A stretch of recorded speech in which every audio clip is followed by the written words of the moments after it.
Bulletin లో breaking news చూస్తున్నాం. AP CM గా చంద్రబాబు ప్రమాణ స్వీకారానికి సర్వం సిద్ధమైంది. 7,000 మంది పోలీసులతో పటిష్ట బందోబస్తు ఏర్పాట్లు చేశారు. ఉదయం 11:27 కేసరపల్లిలోని ఐటీ టవర్ వద్ద ఏపీ ముఖ్యమంత్రిగా చంద్రబాబు ప్రమాణ స్వీకారం చేయనున్నారు. ఇక ఏపీ మంత్రుల జాబితా విడుదలైంది. కూటమి నేతలతో సుదీర్ఘంగా చర్చించిన తర్వాత 24 మందితో మంత్రివర్గాన్ని చంద్రబాబు అర్ధరాత్రి ఫైనల్ చేశారు. ఇక మంత్రివర్గంలో ఉన్న వారికి రాత్రి ఫోన్ చేసి ప్రమాణ స్వీకారానికి సిద్ధం కావాలని సూచించారు.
బ్రేకింగ్ న్యూస్ చూస్తున్నాం. ఏపీ సీఎం గా చంద్రబాబు ప్రమాణ స్వీకారానికి సర్వం సిద్ధమైంది. 7,000 మంది పోలీసులతో పటిష్ట బందోబస్తు ఏర్పాట్లు చేశారు. ఉదయం 11:27 కేసరపల్లిలోని ఐటీ టవర్ వద్ద ఏపీ ముఖ్యమంత్రిగా చంద్రబాబు ప్రమాణ స్వీకారం చేయనున్నారు. ఇక ఏపీ మంత్రుల జాబితా విడుదలైంది. కూటమి నేతలతో సుదీర్ఘంగా చర్చించిన తర్వాత 24 మందితో మంత్రివర్గాన్ని చంద్రబాబు అర్ధరాత్రి ఫైనల్ చేశారు. ఇక మంత్రివర్గంలో ఉన్న వారికి రాత్రి ఫోన్ చేసి ప్రమాణ స్వీకారానికి సిద్ధం కావాలని సూచించారు.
బ్రేకింగ్ న్యూస్ చూస్తున్నాం. ఏపీ సీఎం గా చంద్రబాబు ప్రమాణ స్వీకారానికి సర్వం సిద్ధమైంది.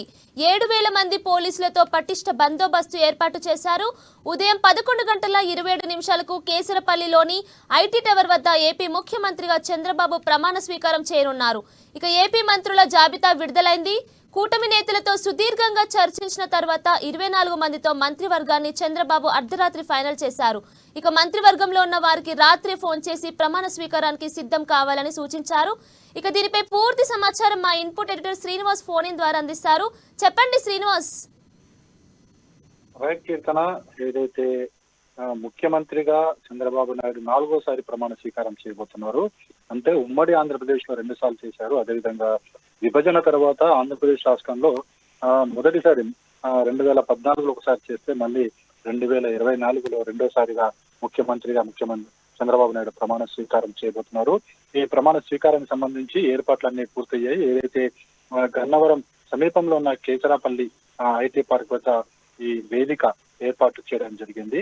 ఈ సరిగ్గా 11:27 ఏదైతే ముహూర్తం నిర్ణయించారో ఆ నిర్ణయం మేరకు ముఖ్యమంత్రిగా పదవీ ప్రమాణ స్వీకారం చంద్రబాబు నాయుడు చేయబోతున్నారు. చంద్రబాబు నాయుడుతో పాటుగా మరో 24 మంది కూడా ఇది జంబో క్యాబినెట్ అయితే ఉండబోతుందని చెప్పొచ్చు. ఎందుకంటే ఎప్పుడు కూడా ఈ స్థాయిలో మంత్రులు అంటే 24 మంది మంత్రులు ప్రమాణ స్వీకారం చేసిన దాఖలాలు. ఎందుకంటే ఏదైతే పార్లమెంట్ నిబంధన ప్రకారము సభ్యుల సంఖ్యను బట్టి 10% మాత్రమే మంత్రుల సంఖ్య ఉండాలి. కానీ ఈసారి 24 మంది అంటే ముఖ్యమంత్రితో కలుపుకొని 25 మంది మంత్రులు కేబినెట్ లో ఉండబోతున్నారు. ఇందులో మనకి జనసేనకు సంబంధించిన వాళ్ళు ఉన్నారు, బీజేపీకి సంబంధించిన వాళ్ళు ఉన్నారు. ఇదేమైనప్పుడు కూడా 25 మందితోనే మంత్రివర్గం అంటే ఇది చాలా జంబో మంత్రివర్గం అని చెప్పొచ్చు.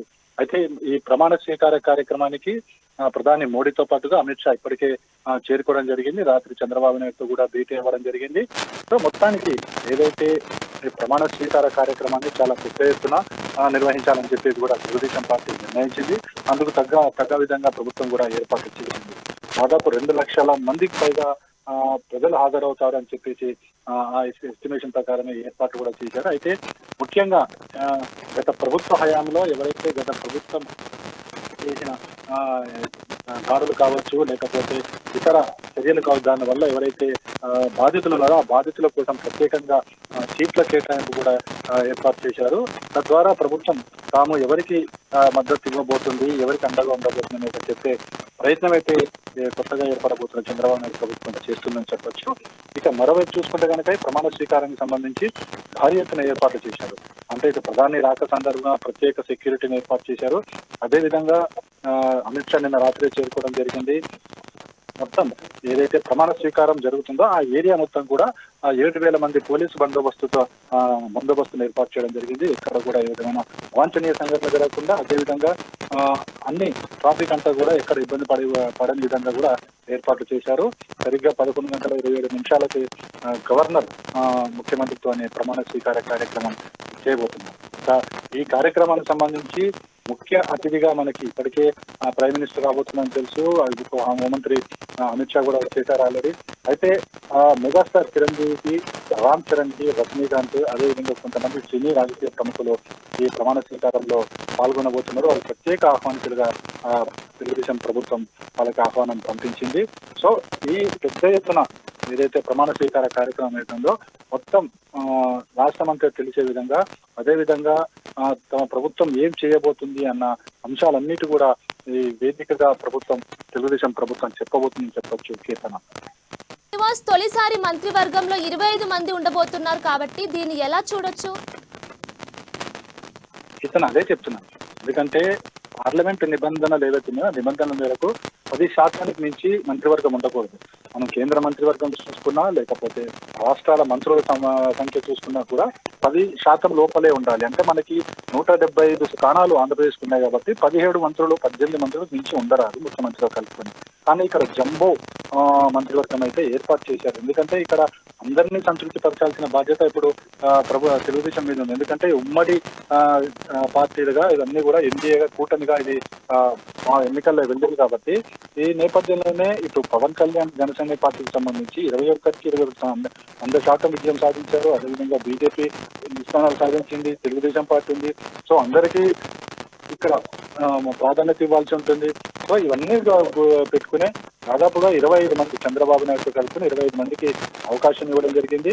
సో ఈ మంత్రివర్గ జాబితాలు మనం చెప్పుకోదగ్గదంటే డిప్యూటీ సీఎం గా పవన్ కళ్యాణ్ కి ఇవ్వబోతున్నారని చెప్పేసి అందుకు తెలుస్తుంది. అదేవిధంగా చంద్రబాబు తనయుడు నారా లోకేష్ కి మంత్రివర్గంలో స్థానం ఉంది. అదేవిధంగా మనకి చూసుకుంటే కనుక పార్టీ టీడీపీ రాష్ట్ర అధ్యక్షుడు అచ్చెన్నాయుడు కూడా ఈసారి ప్రాధాన్యత మంత్రివర్గంలో ఇవ్వబోతున్నారు. అదేవిధంగా నాదెండ్ల మనోహర్ కూడా ఇవ్వబోతున్నారు, నారాయణ కూడా ఇవ్వబోతున్నారు.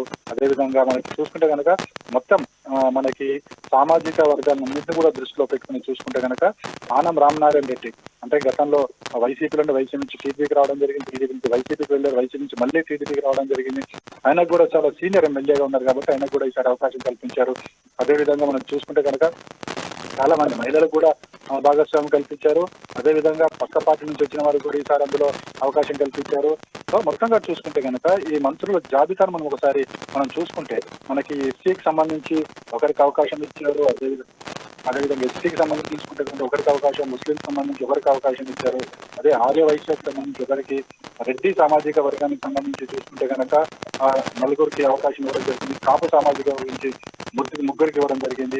ఇట్లా మొత్తం అన్ని చూసుకుంటే కనుక అంత సామాజిక వర్గాన్ని దృష్టిలో పెట్టుకుని ఎవరికి ఎంత ఇవ్వాలి వారి జనాభా ప్రాతిపదికన కావచ్చు, అదేవిధంగా ఎమ్మెల్యేల ప్రాతిపదికన కావచ్చు, అవన్నీ దృష్టిలో పెట్టుకుని ఇవ్వడం జరిగింది. కానీ చూసుకుంటే కనుక ఒక జంబో మంత్రివర్గం అయితే ఏర్పాటు కాబోతుందని చెప్పచ్చు.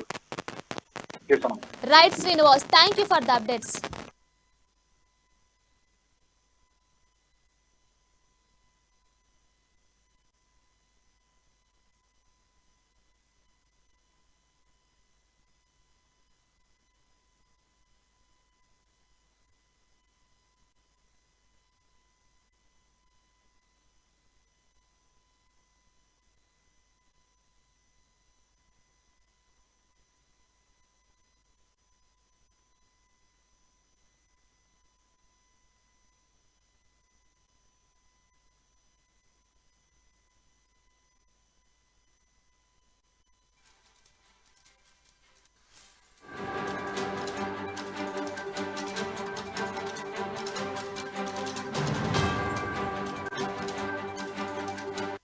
బ్రేకింగ్ న్యూస్ చూస్తున్నాం. ఏపీ సీఎంగా చంద్రబాబు ప్రమాణ స్వీకారానికి సర్వం సిద్ధమైంది.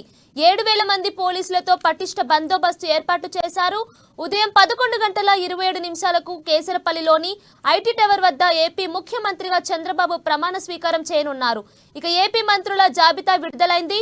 కూటమి నేతలతో సుదీర్ఘంగా చర్చించిన తర్వాత 24 మందితో మంత్రివర్గాన్ని చంద్రబాబు అర్ధరాత్రి ఫైనల్ చేశారు. ఇక మంత్రివర్గంలో ఉన్న వారికి రాత్రి ఫోన్ చేసి ప్రమాణ స్వీకారానికి సిద్ధం కావాలని సూచించారు.